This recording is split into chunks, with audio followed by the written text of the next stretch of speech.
سر ذرا یہ بتائیے گا کہ قربانی کن پہ جائز ہے کن پہ جائز نہیں؟ بہت سارے لوگوں کے سوال آ رہے ہیں، تو اس مسئلے میں ذرا آپ کی کیا پیش رفت ہے، تھوڑا سا انفارمیشن دیجیے گا۔ جی، آپ نے بہت ہی اچھا پوائنٹ اٹھایا ہے۔ آج کل ویسے بھی ذی الحج کا چاند نظر آنے والا ہے، اور بہت سے لوگوں کو یہ پتہ ہی نہیں کہ قربانی کن پر واجب ہے اور کن پر نہیں۔ دیکھیں، قربانی کے لیے جو سب سے میجر پوائنٹ ہے نا، وہ ہے کہ جو شخص قربانی کر رہا ہے اس کا مسلمان ہونا لازمی ہے۔ اور اس میں جو دوسرا میجر پوائنٹ آتا ہے جو بہت سے لوگوں کو پتہ ہی نہیں ہے کہ وہ جو شخص قربانی کر رہا ہے، یعنی جو جانور لے کے آ رہا ہے، اس کا بالغ ہونا ضروری ہے۔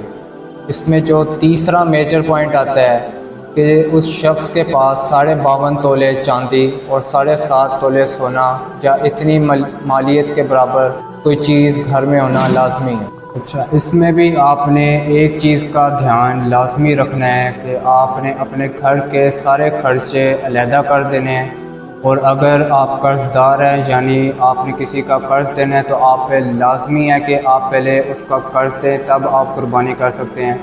ان چیزوں کے علاوہ آپ کے پاس 52.5 تولے چاندی اور 7.5 تولے سونا ہے تو آپ قربانی کر سکتے ہیں۔ سر دوسرا سوال یہ ہے کہ ہم قربانی کتنے دن کر سکتے ہیں؟ اس بارے میں ذرا روشنی ڈالیے گا۔ جی، یہ بھی آپ نے بہت ہی اچھا پوائنٹ اٹھایا ہے، کیونکہ بہت سے لوگوں کو پتہ ہی نہیں کہ انہوں نے قربانی کتنے دن کر سکتے ہیں۔ میں اکثر دیکھتا ہوں، بلکہ بہت سے لوگوں کو میں دیکھا ہے کہ وہ چوتھے دن بھی قربانی کر رہے ہوتے ہیں۔ شریعت کے حساب سے چوتھے دن آپ کی قربانی جائز نہیں ہوتی۔ شریعت کے حساب سے آپ 10 ذی الحج، 11 ذی الحج اور 12 ذی الحج کے مغرب کے وقت تک آپ قربانی کر سکتے ہیں۔ اسی لیے ہر صاحب استطاعت مرد اور عورت کے لیے لازم ہے، ضروری ہے کہ وہ قربانی لازمی کریں۔ آپ دمبا بھی لے سکتے ہیں، اس کے علاوہ آپ گائے میں حصہ بھی ڈال سکتے ہیں۔